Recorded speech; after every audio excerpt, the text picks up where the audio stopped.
അങ്ങനെ സൂര്യവർദ്ധൻ ആർക്കും തൊടാൻ പോലുമാകാത്തത്ര ഉയരത്തിൽ എത്തിച്ചേർന്നു. തന്റെ സാമ്രാജ്യത്തെ സംരക്ഷിക്കുവാനായി സൂര്യവർദ്ധൻ 3 സുരക്ഷിത വലയങ്ങൾ തീർത്തു. ഒരു വലിയ ചുറ്റുമതിൽ, അതിന് വലിയൊരു വാതിൽ, അതിന് രണ്ടിനെയും സംരക്ഷിക്കാനായി നിർദ്ദയനായ ഒരു സൈന്യാധിപൻ, വാനരം.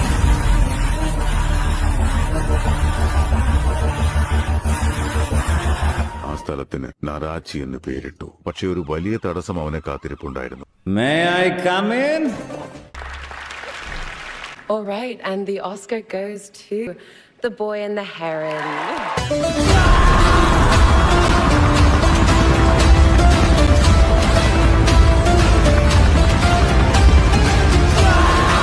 ഏതെങ്കിലും 10 പേരെ തല്ലി ഡോണായവനല്ല ഞാൻ തന്നെ 10 പേരും ഡോണുകൾ. ഹലോ ഗൈസ്, ഇന്നലെ മുതൽ ഈ സിനിമയ്ക്ക് എങ്ങനെ ഓസ്കാർ കിട്ടി എന്നായിരുന്നു എന്റെ ചിന്ത.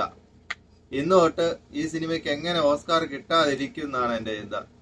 അതെ ഗൈസ്, ഞാൻ പറയാൻ പോകുന്നത് ദ ബോയ്സ് ആൻഡ് ദ ഹെറൻ എന്ന സിനിമയെ പറ്റിയാണ് ഗൈസ് ഇന്ന് ഞാൻ പറയാൻ പോകുന്നത്.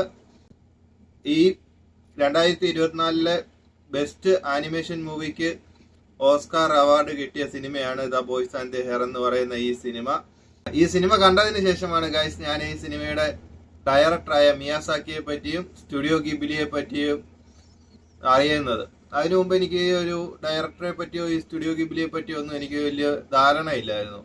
അതിനുശേഷം സിനിമ കണ്ടു. അതിനുശേഷം ഞാൻ ഗൂഗിളിൽ യൂട്യൂബിലെല്ലാം സെർച്ച് ചെയ്ത് കഴിഞ്ഞപ്പോഴാണ് ഈ സിനിമയുടെ ഡയറക്ടറും ആ സ്റ്റുഡിയോയെ പറ്റിയെല്ലാം മനസ്സിലാകുന്നത്. ഇത് നമ്മുടെ ഡിസ്നി സ്റ്റുഡിയോ പോലെ തന്നെ ഒരു വലിയ സ്റ്റുഡിയോ തന്നെയാണ് ഈ സ്റ്റുഡിയോ ഗിബിലി എന്ന് പറയുന്നത്. ഈ സിനിമയെ പറ്റി പറയുകയാണെങ്കിൽ സിനിമ ഒരുപാട് ഇന്നർ മീനിങ് ഉള്ള ഒരു സിനിമയാണ്. ഈ സിനിമ വിന്നായിരിക്കുന്നത് സ്പൈഡർമാൻ അക്രോസ് ദി സ്പൈഡർവേഴ്സിന് എതിരെയാണ്. ആ സിനിമ കണ്ടവർക്ക് മനസ്സിലാകും അത് എങ്ങനെയുള്ള ഒരു സിനിമയാണ് എന്നുള്ള ആനിമേഷനും കാര്യങ്ങളും എല്ലാം. അതിനെ വിൻ ചെയ്തിട്ട് ഇത് ജയിക്കണമെങ്കിൽ ചുമ്മാ അങ്ങ് ജയിക്കത്തില്ലല്ലോ. അതുപോലെ ഒരു സിനിമയാണിത്.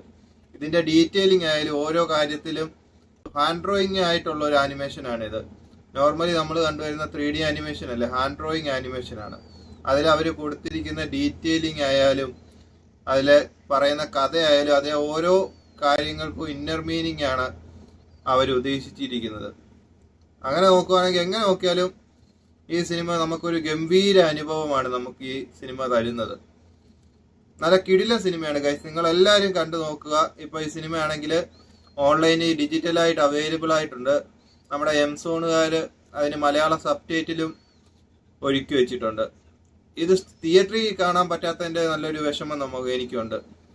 ഇത് ഇവിടെ തിയേറ്ററിൽ റിലീസ് ആയിട്ടില്ലായിരുന്നു. തിയേറ്ററിൽ റിലീസ് ആയിട്ടുണ്ടെങ്കിലും നമുക്ക് ആ സിനിമയെ പറ്റി വലിയ ധാരണ ഇല്ലാത്തത് കൊണ്ട് അറിയാനും പറ്റിയില്ല. ഇപ്പം എല്ലാവരും ഇപ്പം ഫോണിൽ മൊബൈലിലായാലും നിങ്ങളൊന്ന് കണ്ടു നോക്കിയിട്ട് നിങ്ങളുടെ അഭിപ്രായം പറയുക ഗൈസ്. അടുത്തൊരു വീഡിയോയുമായിട്ട് നമുക്ക് വീണ്ടും കാണാം ഗൈസ്. ബൈ. നീ എവിടെ പരിപാടി അവതരിപ്പിച്ചാലും ഇത് തന്നെയാണല്ലോ നിന്റെ വിധി.